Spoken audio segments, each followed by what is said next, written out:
Hello, my name is Eric Lowe, and my ID number is 0314928. This is my video response number 3 for U.S. History through Reconstruction. So for this, we had to pick 4 of the 6 key terms, and for my first term, I picked radicalism. This term was coined by Gordon Wood. As discussed in the key term lecture, he argued that the American Revolution was very radical and dismantled the idea of monarchy. He believed this was unique in the 18th century, although other historians have argued that the American Revolution was not very radical. They believed the way the Revolution treated non-whites and slavery was traditional for the time, and they saw the replacement of the British monarchy with wealthy Southern slave owners and merchants as not very radical, since it was just exchanging one rich and powerful group for another. A quote I picked from the primary source, Hector St. John de Crevecoeur, describes the American people and gives a glimpse into how these Americans were starting to be seen as different. The quote is, "The American is a new man who acts upon new principles, and he must therefore entertain new ideas and form new opinions." I think this quote shows how Americans were starting to be viewed as different from the British, since they were starting to be seen and saw themselves as different from the British. They started to form new ideas and new opinions.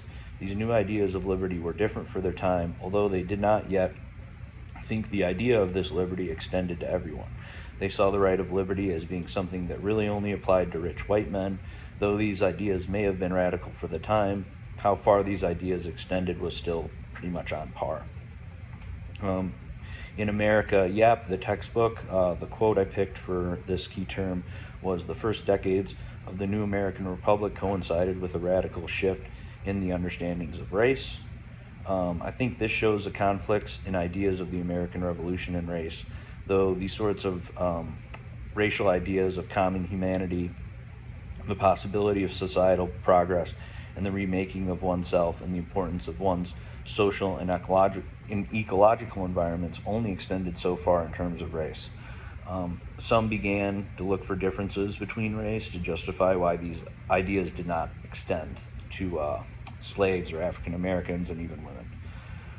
For my second key term, I picked challenge to slavery. So at this time of the American Revolution, it seemed like slavery was on its way out and would inevitably decline in the future. Since the idea of the American Revolution and slavery were kind of contradictory, people like Thomas Jefferson did not see that the ideas of the American Revolution did not align with slavery, and this sort of bothered them. This led to laws and push for emancipation in certain states in the North. In the South, the economics of slavery also started to make less sense. At this time, it seemed like slavery would eventually fizzle out, though later, because of the boom of cotton, it created kind of a rebirth of slavery in America. With the invention of the cotton gin, farming cotton became more economically viable, and this resulted in a demand for labor, which was filled by slavery. This started as an internal slave trade from those selling slaves who previously used them to farm tobacco to now farm cotton in the South. This boom in cotton made owning slaves imperative for the economy in the South. One quote I picked from the primary source, David Walker's appeal to the colored citizens of the world, that adds context to show how slavery did not align with liberty, is, "We hold these truths self-evident, that all men are created equal, and that they are endowed by their Creator with certain unalienable rights, and that among these are life, liberty, and the pursuit of happiness." I think this quote shows how the language of the Declaration of Independence, mainly all men are created equal, did not align with the ideas of slavery. Though I believe many probably saw this as a glaring contradiction, the economics of slavery favored the idea that these liberties only extended to white men. This can be seen by the rise in slavery in America whenever it was economically viable. The quote from American Yap I picked was, "The North and South began to clash over federal policy as northern states gradually ended slavery, but southern states came to depend even more on enslaved labor." This displays how dependent the South had become to slave labor, and the North feared that their dependence on slave labor would eventually divide them politically, though the North also gained from the system of slavery. They had textile factories in the North that benefited from the cotton trade. So they were not as dependent as the South was on slavery, but they still profited from it. So for my third key term, I picked the pushing system.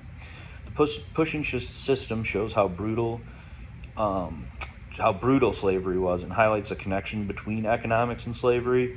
The pushing system was developed to maximize productivity, and this system was developed to oversee and monitor the production of cotton on plantations. It gave slaves quotas and used violence to enforce these quotas. Slaves were viewed as property similar to farm animals, and their value was connected to their output.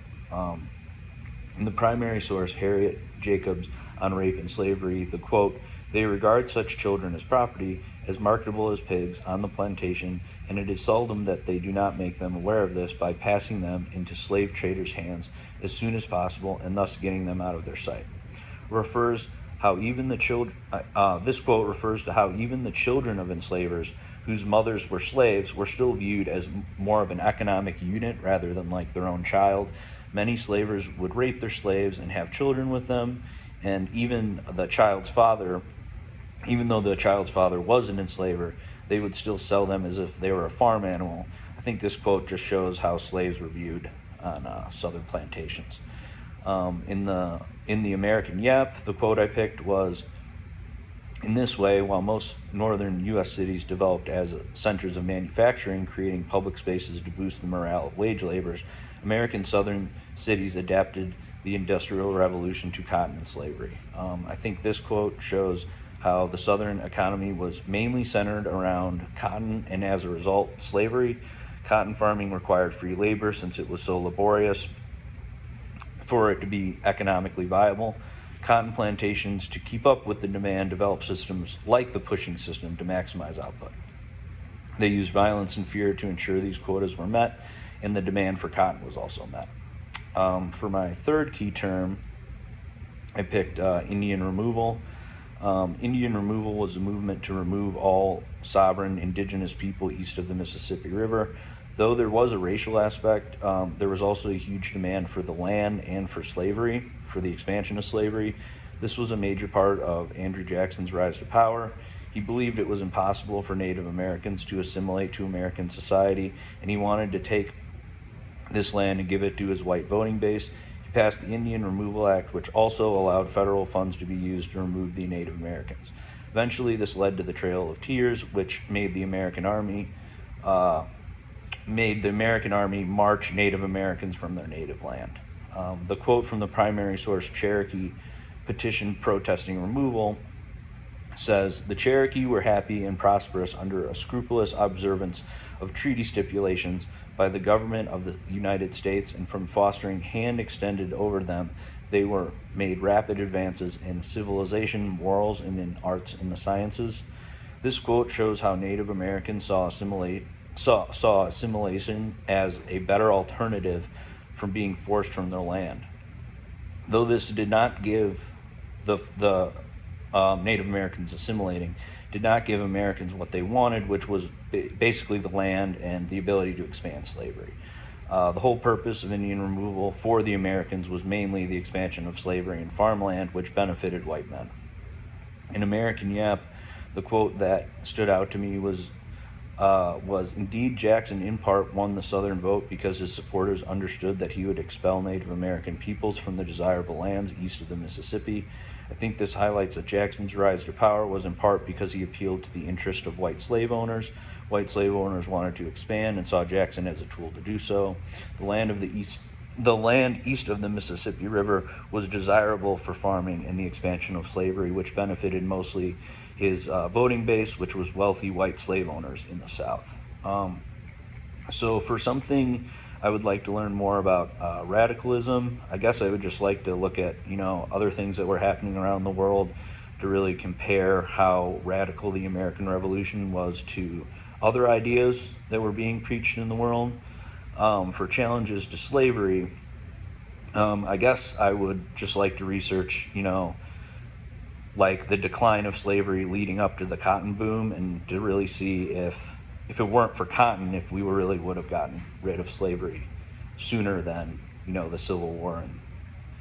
And for the pushing system, I would like to research, other ways to, I guess, motivate people to work, because even, in our modern society, there are still quotas. You're still kind of viewed as, even though you're not enslaved, you're still kind of viewed as an economic unit.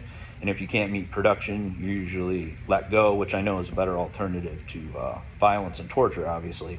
But it just seems like maybe there's a better way of motivating people than forcing them to meet quotas and getting rid of them if they don't. For Indian removal, I guess I would just like to learn more about, what was brought up in the key term lecture about how Andrew Jackson can be compared to some of our current political figures. So I guess I'd just like to research about how, we have certain individuals that rise to power because they focus in on a few key issues that really resonate with a certain voting base. So I guess I'd just like to research more on that. And for that, that's the end of my video response 3. Thank you.